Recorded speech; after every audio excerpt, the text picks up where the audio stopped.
hari ini, Senin 15 Juli 2013, dalam rangka acara deklarasi 6 program aksi transformasi bangsa Partai Gerakan Indonesia Raya.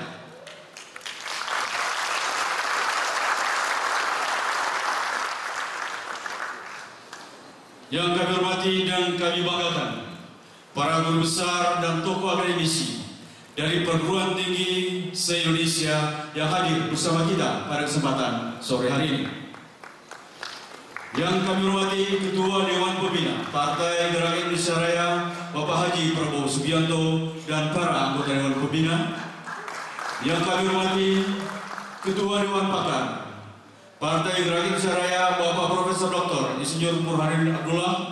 Yang kami hormati Ketua Dewan Penasihat dan para anggota Dewan Penasihat. Yang kami hormati para Wakil Ketua Umum, Sekretaris Jenderal dan Bendahara Umum Partai Gerindra. Yang kami hormati Direktur Eksekutif Institut Garuda Nusantara beserta staf.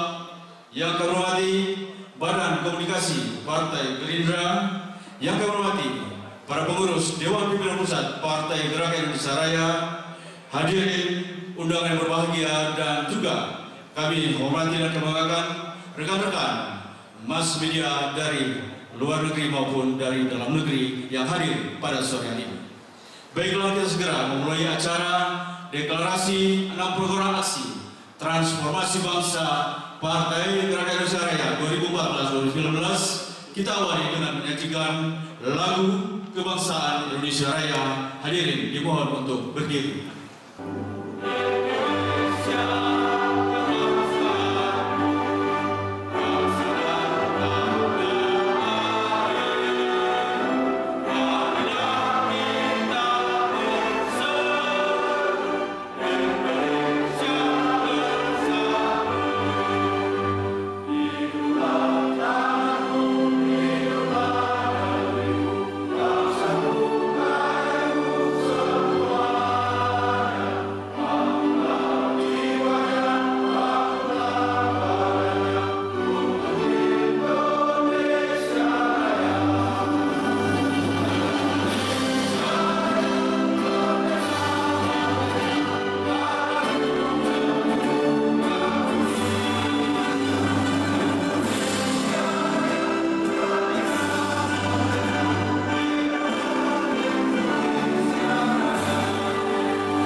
Hadirin, silakan untuk duduk kembali.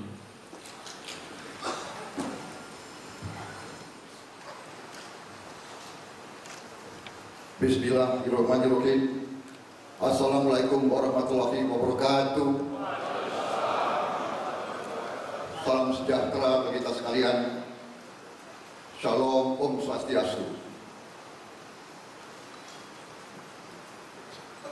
Saudara-saudara sekalian, bapak-bapak, ibu-ibu, hadirin yang saya hormati, Ketua Dewan Pakar Partai Gerakan Indonesia Raya, Dr. Insinyur Burhanuddin Abdullah, beserta para anggota Dewan Pakar,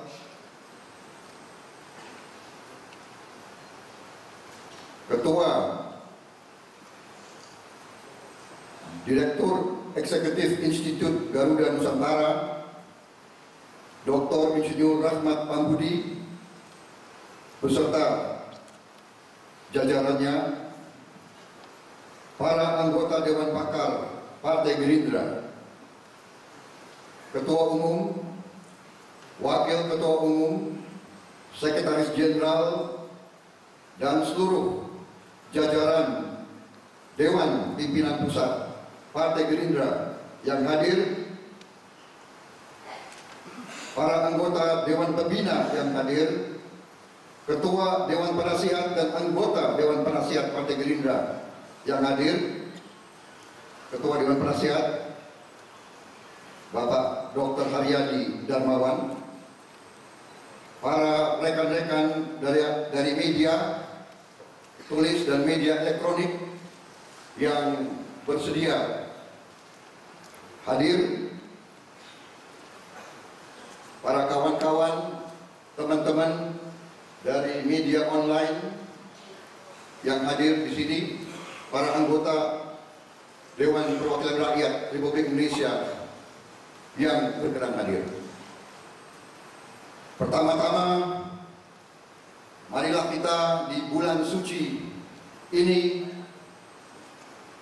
senantiasa memanjatkan puji syukur kehadirat Tuhan Maha Kuasa Allah Subhanahu wa Ta'ala atas berkenannya kita dapat berkumpul di aula yang megah ini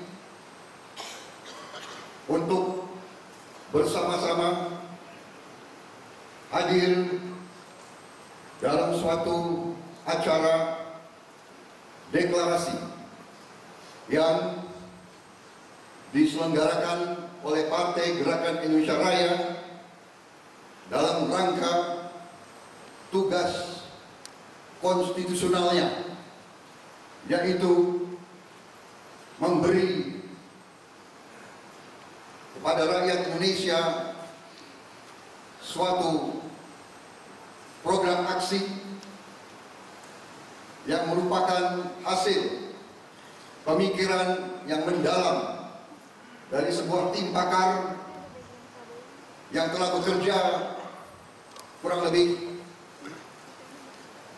hampir 1 tahun, yang akhirnya diputuskan oleh Dewan Pembina, Dewan Penasihat, Dewan Pakar, dan Dewan Pimpinan Pusat dalam sebuah rapat bersama akan menjadi program aksi Partai Gerindra manakala Partai Gerindra menerima mandat dari rakyat Indonesia untuk memimpin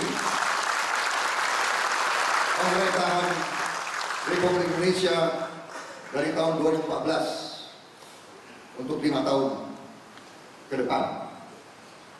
Saudara-saudara, saya hanya mengantar, dan sesudah itu saya meminta Bapak Burhanuddin Abdullah sebagai Ketua Dewan Pakar kita, dibantu oleh Bapak Dr. Insinyur Rahmat Pambudi sebagai Direktur Eksekutif sebuah think tank yang banyak membantu pemikiran-pemikiran Partai Gerindra. Saya hanya ingin menggarisbawahi bahwa program aksi ini adalah sebuah hasil renungan dan kajian terhadap kondisi bangsa yang kita amati dan kita rasakan dan kita alami bersama di tahun ke-65 kemerdekaan bangsa kita, dan di tahun ke-15 proses yang kita sebut reformasi. Analisa Partai Gerindra yang sudah lama kita sampaikan kepada rakyat Indonesia adalah bahwa kondisi bangsa ini merupakan sebuah paradoks, merupakan sebuah kejanggalan, merupakan sebuah anomali, sesuatu gejala yang tidak masuk akal. Suatu bangsa yang kaya raya, yang memiliki sumber alam yang luar biasa, tetapi rakyatnya miskin. Suatu bangsa yang terdiri dari 3/4 laut, lebih dari 3/4 laut, tapi bangsa ini mengimpor ikan, dan bahkan tidak hanya ikan, mengimpor garam. Suatu bangsa yang merupakan wilayah agraris, wilayah tropis yang bisa mengalami 3 kali panen, tetapi harus mengimpor bawang merah, mengimpor singkong, dan sekarang kita mengimpor daging. Jadi memelihara sapi bagi bangsa ini sesuatu yang di luar kemampuan, harus tergantung sama bangsa lain. Kita menilai kondisi ini membuat bangsa Indonesia bangsa yang tidak berdiri di atas kakinya sendiri. Kita menilai bahwa bangsa ini sekarang adalah bangsa yang sering mengalami posisi kalah tawar, kalah bersaing, bahkan tidak hanya kalah, menyerah sebelum berjuang. Sampai-sampai tidak bisa bangsa ini sebagai bangsa keempat terbesar di dunia, bangsa ini tidak bisa memproduksi sepeda motor sendiri, tidak bisa memproduksi mobil kita sendiri, bahkan membuat tim sepak bola 11 orang pun tidak mampu untuk bersaing di produksi.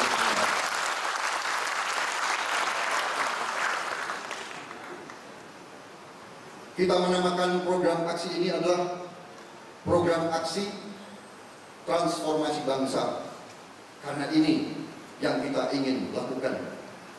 Kita ingin membangun bangsa yang terhormat, bangsa yang sejahtera, bangsa yang adil, bangsa yang berdiri di atas kaki kita sendiri, bangsa yang punya kehormatan, bangsa yang anak-anaknya ingin menjadi pemilik hotel, bukan hanya tukang sapu di hotel, bangsa yang ingin menjadi pemilik pabrik, bukan buruh murah, bukan buruh dengan upah murah di pabrik-pabrik itu. Saudara-saudara,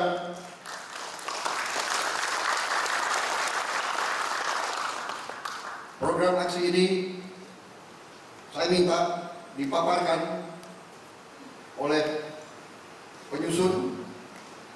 Walaupun kita bersama ikut menyusun, tetapi para otak-otak kunci di balik penyusunan ini akan memaparkan ini secara rinci. Intinya adalah orientasi, keberpihakan, landasan ideologi daripada program aksi ini adalah Pancasila, Undang-Undang Dasar 1945 yang dicanangkan pada tanggal 18 Agustus 1945, khususnya pasal-pasal ekonomi yang terdapat dalam pasal 33 Undang-Undang Dasar 1945. Kepada Saudara Burhanuddin Abdullah. Terima kasih.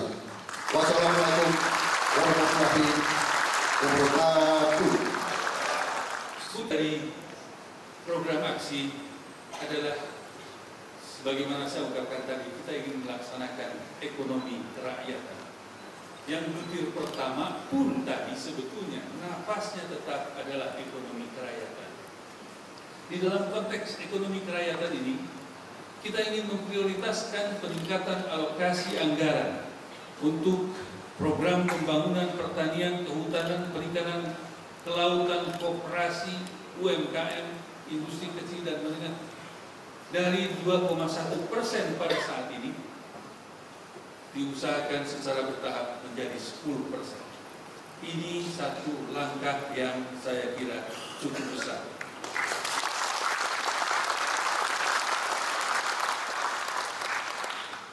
Kalau Bapak-Bapak tahu bahwa sekarang ini APBN baru 2,1% untuk petani yang jumlahnya puluhan juta, untuk nelayan yang jumlahnya puluhan juta. Kalau lihat kredit bank juga sama. Kredit bank untuk pertanian saya kira kurang dari 5%. Padahal kita memakan setiap hari hasil-hasil pertanian, kita menikmati setiap hari hasil-hasil pertanian. Karena itulah pada bagian B, pada bagian selanjutnya, kita ingin mendorong perbankan nasional dan lembaga keuangan lainnya untuk memprioritaskan penyaluran kredit bagi petani, nelayan, buruh, pegawai, industri kecil, menengah, pedagang tradisional, dan pedagang kecil lainnya.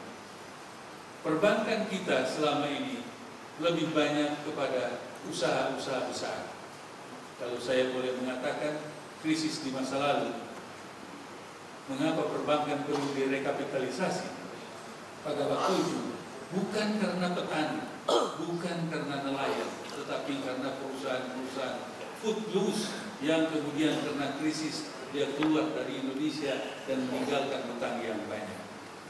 Begitu pentingnya petani, begitu pentingnya nelayan, sehingga pada butir C kita menginginkan nanti ada sebuah bank yang khusus menangani persoalan tani dan nelayan, menyalurkan kredit kepada pertanian, perikanan, kelautan, serta memperbesar modal lembaga keuangan mikro untuk menyalurkan kredit bagi rakyat kecil, petani, nelayan, pedagang tradisional, dan pedagang kecil. Di masa lalu kita memiliki bank seperti ini. Di masa lalu kita memiliki bank khusus untuk perkebunan, Bank Budidaya, bank untuk petani dan nelayan, BRI, bank untuk pembangunan, Bapindo, bank untuk perumahan, BTN. Tetapi karena krisis kemudian semuanya diubah oleh satu kepentingan pada waktu itu, semua bank menjadi bank komersial. Tidak ada lagi fokus pada usaha. Karena itulah petani semakin terpinggirkan, petani kita semakin ketinggalan. Karena itulah maka kita impor segala macam, Bapak dan Ibu sekalian. Selanjutnya pada bagian D, kita ingin melindungi dan memodernisir pasar tradisional. Semua orang tahu dan semua orang melihat sekarang bagaimana pasar yang kumuh, pasar yang bau, pasar yang becek adalah pasar-pasar tradisional yang tidak mampu bersaing dengan pasar-pasar yang dimiliki oleh orang-orang tertentu yang cukup representasi, besi, dan bahkan lebih murah. Karena itulah kita ingin melindungi keberadaan pasar tradisional ini, karena mereka adalah bagian dari rakyat kita yang perlu kita perhatikan. Bagian selanjutnya, kita ingin melindungi dan memperjuangkan hak-hak buruh, termasuk buruh migran. Ini persoalan besar. Persoalan besar bangsa ini, karena kualitas bangsa ini yang sampai saat ini belum bisa kompetitif di luar. Karena itulah kemudian kita mengirim TKI, TKW yang tidak berdasarkan kepada keahliannya, sehingga mereka, kita mengatakannya sebagai pahlawan devisa, tetapi kita melupakan nasibnya, melupakan kepentingannya, dan Partai Gerindra ingin melindungi dan memperjuangkan hak-hak mereka. Bagian selanjutnya adalah tadi, Bapak dan Ibu sekalian, kalau kita pikiran kita kepada pertanian, pikiran kita kepada nelayan, pikiran kita kepada desa, itu tentu sudah pasti. Karena itulah maka kita ingin membangun infrastruktur untuk rakyat di desa melalui 8 program desa, yaitu jalan dan jembatan, irigasi desa dan pesisir, listrik dan air bersih di desa, koperasi desa, BUMDes, BUMP dan lembaga keuangan mikro, kemudian lumbung desa, pasar desa, klinik dan rumah sehat desa, pendidikan dan wirausaha muda desa, dan sistem informasi desa. Ini semua akan datang ke desa, berputar di desa, uangnya ada di desa, dan kemudian menciptakan kegiatan-kegiatan di desa, sehingga menciptakan program-program desa di masa lalu seringkali hanya bentuknya dikirim uang, kemudian beli semen, besoknya 2-3 hari kemudian uangnya sudah ada di Jakarta lagi. Kita tidak ingin seperti itu. Kita ingin uang itu beredar di desa dan menciptakan kegiatan di desa.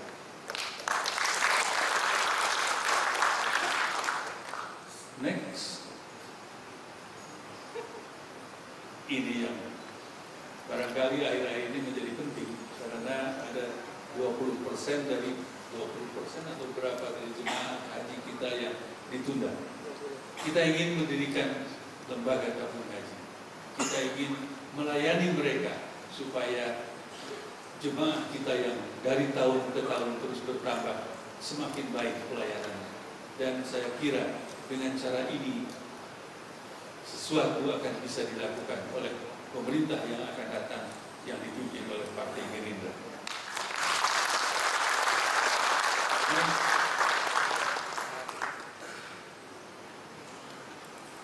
Ini persoalan yang penting juga. Persoalan tanah ini adalah persoalan besar di dalam bangsa ini. Padahal tanah kita semua tahu dia mempunyai riwayat, mempunyai sejarah, dan mempunyai keterikatan kepada setiap orang yang memilikinya.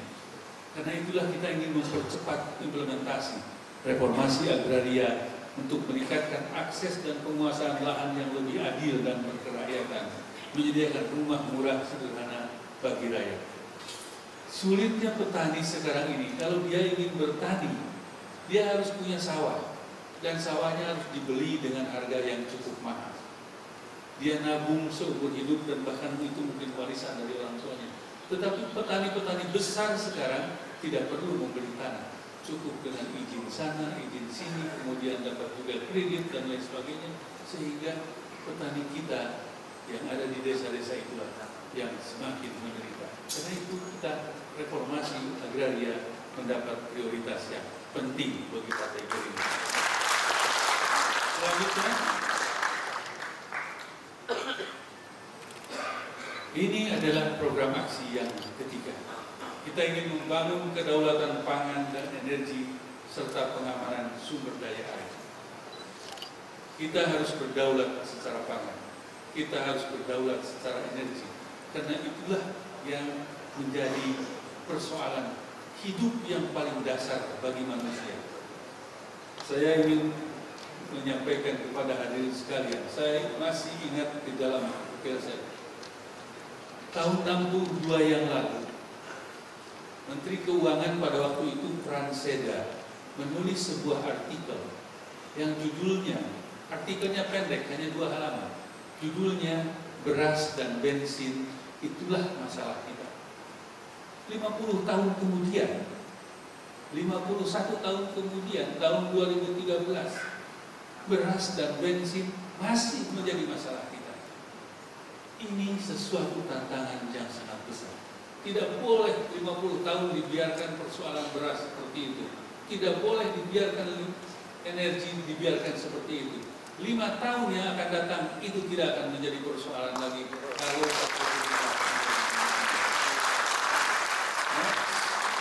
di dalam konteks membangun kedaulatan pangan ini very specific. Partai Gerindra akan mencetak 2 juta hektar lahan baru pemerintah yang akan datang untuk meningkatkan produksi pangan antara lain beras, jagung, kedelai, dan tebu dan lain-lain yang dapat mempekerjakan 12 juta orang. Jadi ada persoalan kesempatan kerja, ada persoalan produksi pangan. Kalau kita bisa melaksanakan ini, bukan persoalan besar untuk mencapai kedaulatan pangan. Beras, jagung, gula, kedelai, dan lain sebagainya. Berikutnya, kita akan mendorong peningkatan produksi dan konsumsi protein yang berasal dari susu, telur, ikan, dan daging. Ini adalah kebutuhan dasar. Kita tahu semua dalam pelajaran kita perlu karbohidrat yang dari pangan, dan kita perlu protein hewani dan protein saja. Berikutnya, kita juga akan mencetak 2 juta hektar lahan untuk aren, ubi kayu, bijalar, kelapa, kemiri, serta bahan baku bioetanol lainnya dengan sistem tumpang sari yang dapat mempekerjakan lebih dari 12 juta orang. Ini kebutuhan energi yang terbarukan yang akan dipenuhi insya Allah nanti sambil berjalannya waktu ke tahun 2019. Jadi dalam 5 tahun 2 juta hektar bisa direalisasikan. It seems ambitious, tetapi workable and still doable program ini. Selanjutnya, kita ingin membangun pabrik pupuk urea dan NPK baru milik petani dengan total kapasitas 4 juta ton. Milik petani, ini artinya apa? Petani memiliki ownership dari pabrik pupuk itu sendiri, sehingga keuntungan mereka miliki bukan dari hanya penggunaan pupuk, tetapi dari keberadaan pabrik pupuk itu sendiri. Tahun lalu saya pergi ke India. Di sana ada koperasi yang sangat besar. Koperasi itu menghasilkan 30% pupuk untuk keperluan India. Kita ingin seperti itu. Koperasi-koperasi kita ingin menjadi koperasi-koperasi yang besar. Next. Ya. Masih soal energi, kita ingin membangun pembangkit listrik tenaga panas bumi dan air dengan kapasitas total 10.000 megawatt dalam 5 tahun. Saya kira bukan sesuatu yang tidak bisa kita lakukan. Kita bisa melakukan lebih dari itu. Berikutnya, kita ingin mendirikan kilang-kilang minyak bumi, pabrik etanol, dan pabrik DME sebagai pengganti LPG. Next. Kita mengamankan dan merehabilitasi daerah aliran sungai dan sumber air. Ini sesuatu program yang sudah lama dari dulu kita jalankan, dan kemudian masih juga kita bergelut dengan rehabilitasi daerah aliran sungai ini. Next. Kita ingin menjamin harga pangan yang menguntungkan petani dan nelayan dan melindungi konsumen. Di sini kita harus, saya kira, kesimpati kita, keberpihakan kita kepada petani sebagai produsen, kita harus berikan jaminan kepada harga kepada mereka, supaya harga yang mereka terima itu menguntungkan mereka, tetapi pada saat mereka menjadi konsumen, mereka juga terlindungi. Dan karena itulah saya kira pentingnya untuk menghidupkan kembali mekanisme penyediaan pangan melalui sebuah badan yang dulu dilakukan oleh Badan Urusan Logistik. Bapak dan Ibu sekalian, 3 dari program aksi ini sudah saya sampaikan. Tugas berikutnya akan disampaikan oleh rekan saya, Pak Rahmat Pambudi, yang akan menyampaikan 3 berikutnya. Lillahi taufiq wal hidayah. Assalamualaikum warahmatullahi wabarakatuh.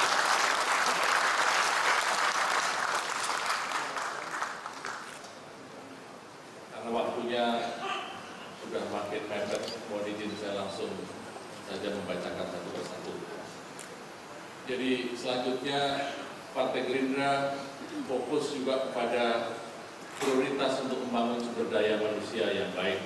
Kita ingin manusia Indonesia tidak hanya cerdas, tidak hanya pandai, tetapi juga berpendidikan, sehat, sehingga nantinya bangsa Indonesia menjadi bangsa yang siap bersaing menghadapi persaingan di dunia yang makin ketat. Next. Dengan latar belakang itu, Partai Gerindra akan memperkuat karakter bangsa melalui pendidikan yang menjunjung sifat jujur, disiplin, patuh terhadap hukum, bertoleransi terhadap perbedaan suku, agama, ras, dan hormat kepada budaya bangsa melalui pendidikan Pancasila, dan khususnya yang selama ini sudah ditinggalkan melalui pendidikan kebangsaan dan budi pekerti.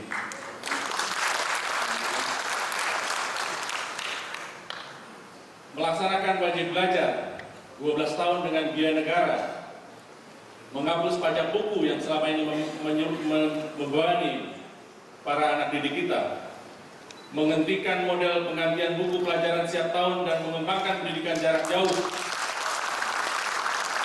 terutama untuk daerah-daerah yang sulit terjangkau dan miskin yang selama ini tidak terjangkau pendidikan formal kita. Lanjut.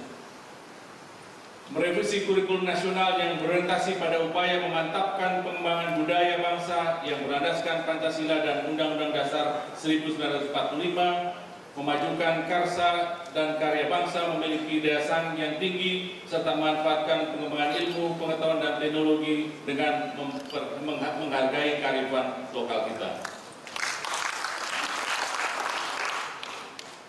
Yang selama ini juga kita tinggalkan, kita akan kembangkan sekolah-sekolah kejuruan pertanian, kehutanan, maritim, sekolah industri, termasuk balai-balai latihan kerja. Lanjut, meningkatkan martabat dan kesejahteraan guru, dosen, dan penyuluh. Ketua Dewan Pembina sudah mengatakan bahwa guru, dosen adalah tulang punggung bagi pendidikan kita, karena itu kesejahteraan harus ditingkatkan. Memberantas perdagangan manusia dan membasmi peredaran dan penyalahgunaan narkoba dengan hukuman yang berat.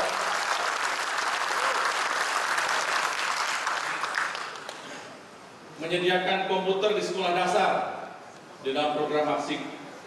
Sebelumnya, Partai Gerindra menjanjikan pembagian komputer gratis, dan tampaknya ini juga sudah diadopsi oleh pemerintah sekarang ini. Tapi kita akan tingkatkan dengan menyediakan komputer di sekolah dasar, menengah, lanjutan, serta sekolah kejuruan lainnya, dan memberikan beasiswa bagi mahasiswa kurang mampu, menyediakan fasilitas kredit bank untuk mahasiswa berprestasi, serta membangun jaringan internet gratis di desa-desa.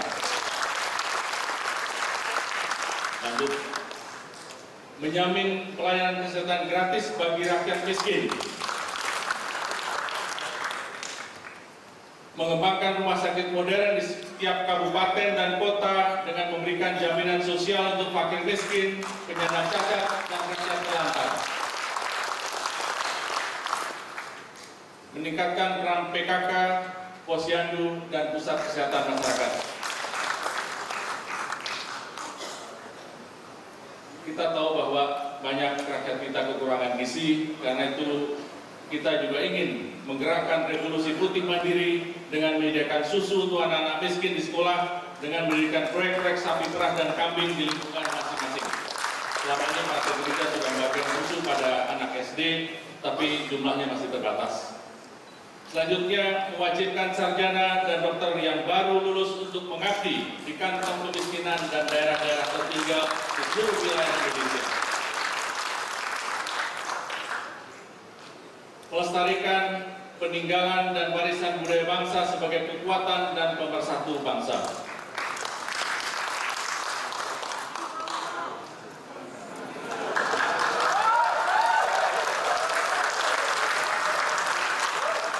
Kita ingin dalam waktu yang cepat Indonesia mempunyai tim nasional yang baik. Karena itu pembinaan dan pelatihan khusus untuk meningkatkan prestasi tim nasional sepak bola Indonesia.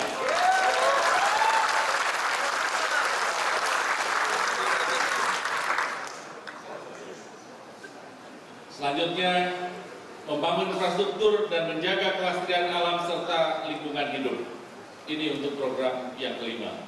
Membangun prasarana di seluruh wilayah Indonesia, jalan, jembatan termasuk 3.000 km jalan raya selama 5 tahun pemerintahan. Membangun 3.000 km rel kereta api. Membangun pelabuhan baru, pelabuhan Samudra dan Nusantara, pelabuhan udara, serta jaringan listrik dan telekomunikasi. Lanjut. Mempercepat pembangunan infrastruktur strategis seperti irigasi di pedesaan, pelabuhan perikanan, terutama di wilayah pesisir-pesisir pantai yang selama ini terabaikan. Lanjut. Membangun infrastruktur fasilitas pendukung dan kawasan industri, termasuk industri maritim dan industri pariwisata. Melakukan rehabilitasi 77 juta hektar hutan yang rusak dengan sistem tumpang sari, konservasi aneka ragam hayati,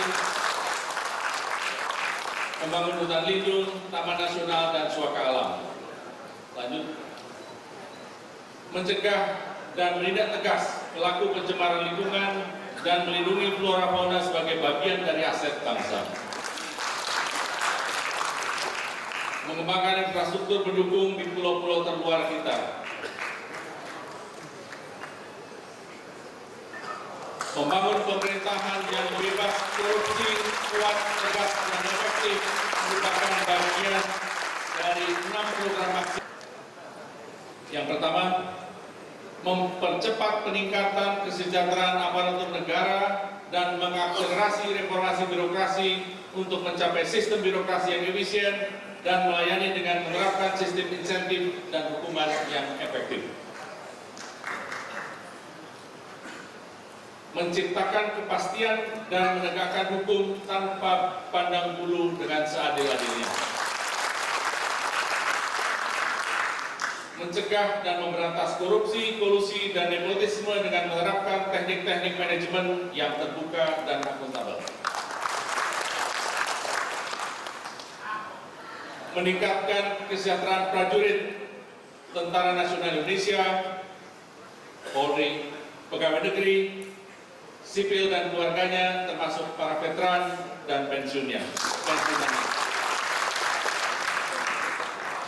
Program yang terakhir, menempatkan 30% perempuan dalam posisi menteri dan atau pejabat setingkat menteri dan mendorong kedudukan strategis lainnya bagi perempuan dan pemerintah pada pemerintahan provinsi dan kabupaten kota.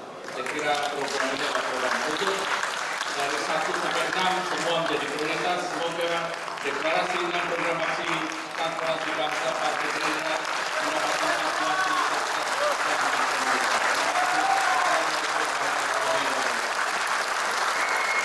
Selanjutnya kita dengan penandatanganan deklarasi 6 program aksi transformasi bangsa Partai Gerindra 2014-2019 oleh Ketua Dewan Pembina Partai Gerindra Bapak Haji Prabowo Subianto dan Ketua Dewan Pakar Partai Gerindra Bapak Profesor Dr. Burhanuddin Abdullah.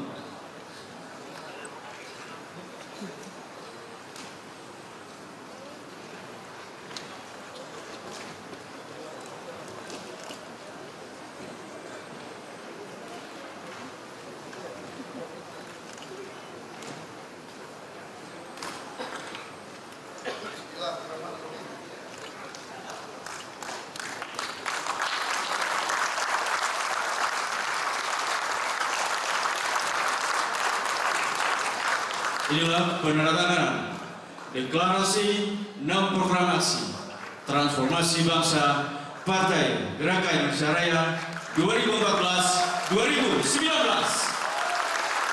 Gerindra! Gerindra! Gerindra! Prabowo! Presiden! Prabowo! Presiden! Prabowo! Presiden! Gerindra menang, Prabowo Presiden.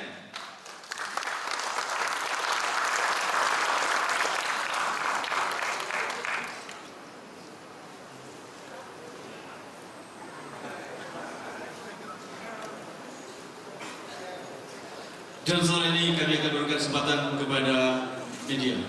3 dari mass media dalam negeri dan 3 dari mass media luar negeri untuk memberikan pertanyaan sebelum kita berbuka puasa bersama.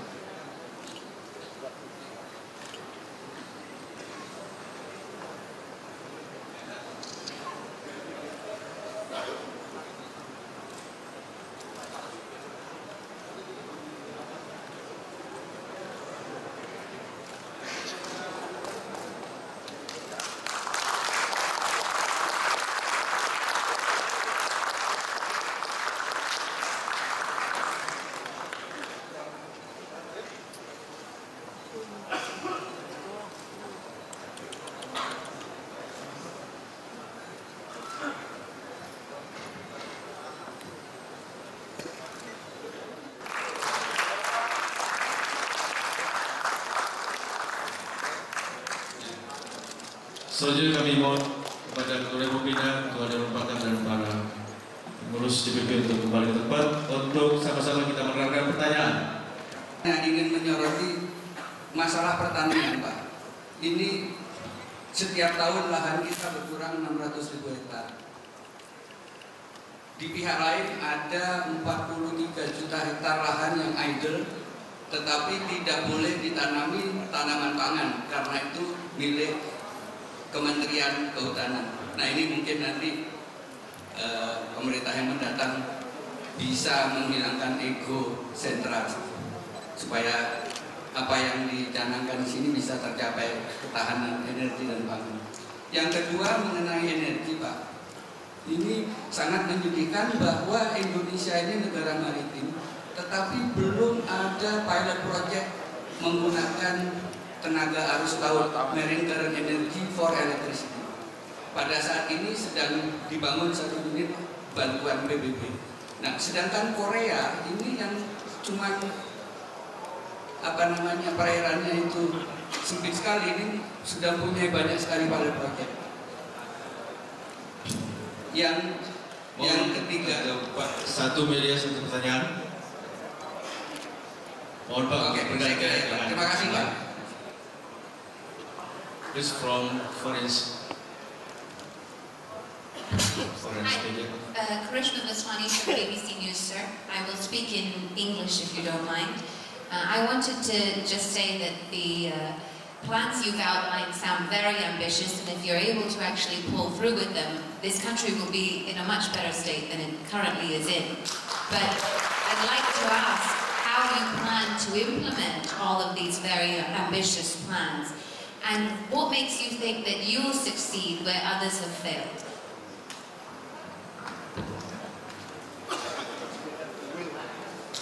Baik, satu lagi dari Foreigns Media. Dari media lokal. Satu pertanyaan. Saya Bobi dari media Nikkei Jepang, Pak. Dan saya tadi pada waktu pemaparan program banyak disampaikan mengenai kemandirian sektor pertanian. Bagaimana Gerindra atau Bapak Prabowo melihat untuk kerjasama PMA maupun investasi asing dalam sektor pertanian maupun sektor lainnya? Terima kasih. Baik, kami persilakan kepada Ketua Dewan Pembina dan Dewan Pakar untuk menjawab pertanyaan.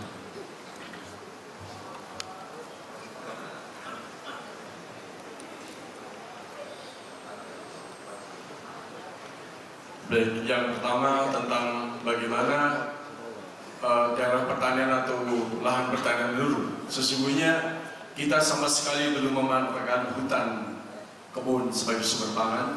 Kita mampu menghasilkan produk pangan tidak hanya beras, karena sumber karbohidrat itu kita terlalu terjebak terus-menerus pada satu beras, pada apalagi impor gandum.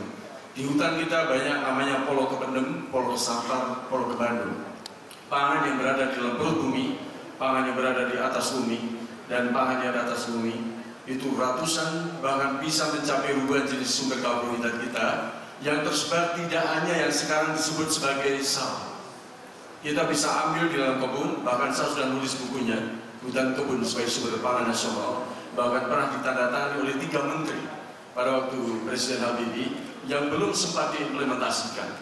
Pada saat inilah saat yang sangat tepat bersama Pak Prabowo nanti sebagai Presiden Republik Indonesia kita akan implementasikan program pangan di dalam perutumi, ganyong garut kemili kumpil talas, pangan di atas perutumi, timun, labu, dan banyak sekali.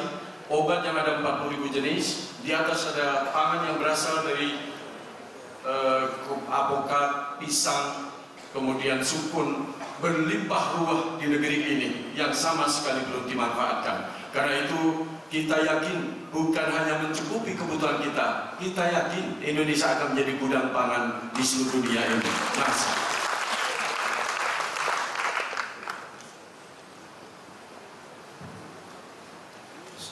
Saudara tadi menyampaikan tentang belum ada pilot project tentang energi arus laut. Saya kira ini sesuatu yang sangat baik dan kita juga akan ke arah situ. Tapi tentunya semua program yang tadi kita uraikan mendorong adanya kekuatan finansial untuk kita investasi di pilot project tersebut. Kalau selama sistem yang sekarang yang terjadi adalah net outflow of national wealth, itu yang sudah kita sinyalir, kita sudah punya angka-angkanya. Selama 15 tahun dari 97 sampai 2011 kita untung sebagai bangsa, surplus ekspor kita surplus 25 miliar dolar tiap tahun, tapi 2/3-nya tidak tinggal di Indonesia, keluar. Dan tahun ini kita untuk pertama kali dalam 15 tahun kita defisit, kita rugi sebagai negara. Ya. Kita sudah bulan ini, sampai bulan ini angkanya sudah mendekati 24 miliar dolar minus. Waktu surplusnya saja tidak bisa kita tahan keuntungannya, apalagi sekarang pada saat minus. Karena itu kalau bapak-bapak lihat, kita sodorkan dari pertama reorientasi sistem ekonomi, bahwa kita ingin kembali ke Undang-Undang Dasar 45, yaitu yang terbaik dari kapitalisme dan yang terbaik daripada sosialisme, ekonomi berasaskan kekeluargaan, ekonomi kerakyatan, ekonomi Pancasila, ekonomi berdasarkan konstitusi bangsa Indonesia. Saya kira itu. Kemudian the lady from BBC. I will answer you in English. Saya minta izin rekan-rekan, saya jawab dalam bahasa asing. You asked that how are we going to implement these plans, which according to you are very ambitious, but actually we are the first to admit that these are very ambitious plans.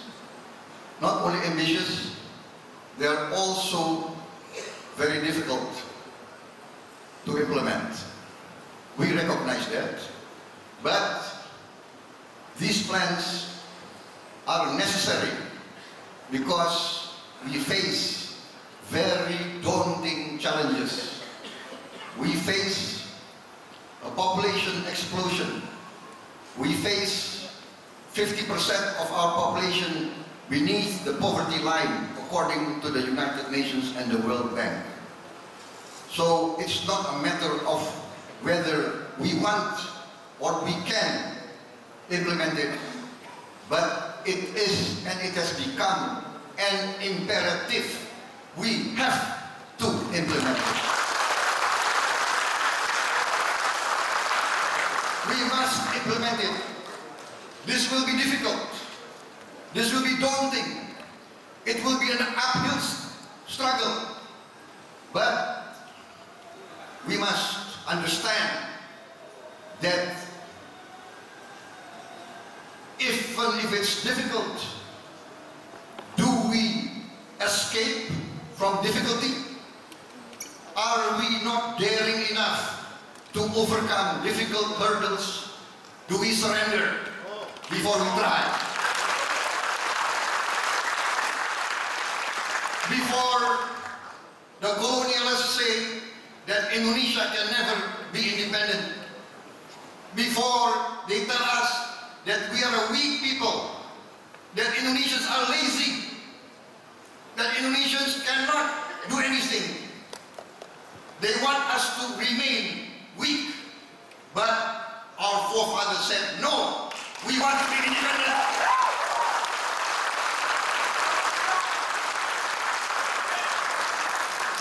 It is not we can or we want to. We have to. We must implement this if we want to be truly independent. And I am supported by technocrats. Beside me was an economic minister, governor of the central bank, the governor who paid our debt to the IMF, the governor who took us free from the IMF.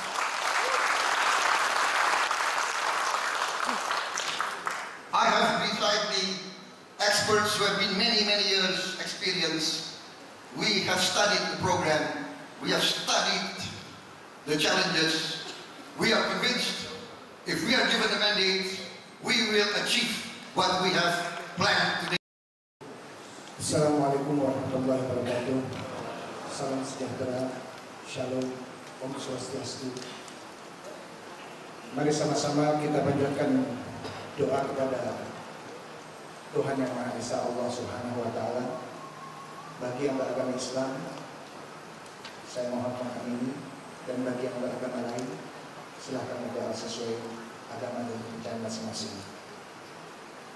Bismillahirrahmanirrahim. Alhamdulillahirabbil alamin. Allahumma shalli ala sayyidina Muhammadin salatan taghfir biha dzunub wa tuslih biha qulub wa tandalu biha usul wa tarin biha su'ub wa ala alihi wa sahbihi wa man ilaihi mansub. Ya Allah, menjelang kami berbuka puasa pada bulan Ramadan. Di dalam Islam adalah bulan Ramadan adalah bulan kemenangan. Kami meraih kemenangan kemerdekaan Republik Indonesia pada bulan Ramadan, ya Allah.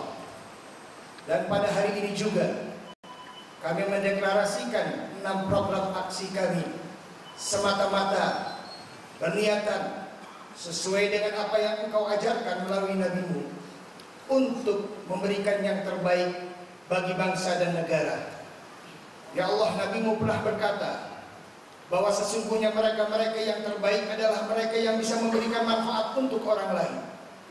Maka kami niatkan diri kami taruh diri kami persembahkan diri kami untuk membangun Indonesia bumi pertiwi yang jaya dan makmur serta bermartabat. Ya Allah, persatukanlah niat kami, kabulkanlah hajat kami, menangkanlah apa yang kami niatkan, ya Allah. Sesungguhnya kami ingin merubah sesuai Engkau menggambarkan dalam Al-Quran. Allah tidak akan pernah merubah satu kaum kecuali kaum tersebut ingin merubah nasibnya. Ya Allah, dalam 6 program tersebut kami paparkan segala sesuatunya dengan penuh keilmuan, dengan penuh kesadaran, dengan penuh pemahaman, agar senantiasa bangsa kami meraih segala sesuatu yang terbaik yang Engkau berikan, ya Allah. Ya Allah, bersihkanlah niat kami, hapuskanlah segala dendam di dalam diri kami, ya Allah. Jauhkanlah kezaliman pada diri kami, ya Allah.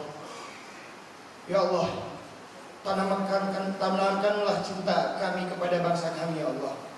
Tanamkanlah kejayaan pada bangsa kami, ya Allah. Ya Allah, Engkau telah memberikan kemenangan pada Musa, Engkau telah memberikan kemenangan pada Daud, Engkau telah angkat Isa alaihissalam, Engkau telah memenangkan Muhammad sallallahu alaihi wasallam. Menangkanlah partai Gerindra kami yang mereka menganggap bahwa partai kami adalah partai yang lemah, partai yang tidak berdaya. Tapi keberdayaan adalah di tangan-Mu, ya Allah. Sesungguhnya Engkau apabila ingin memenangkan sesuatu kaum yang kecil, maka kaum tersebut akan menjadi besar, ya Allah.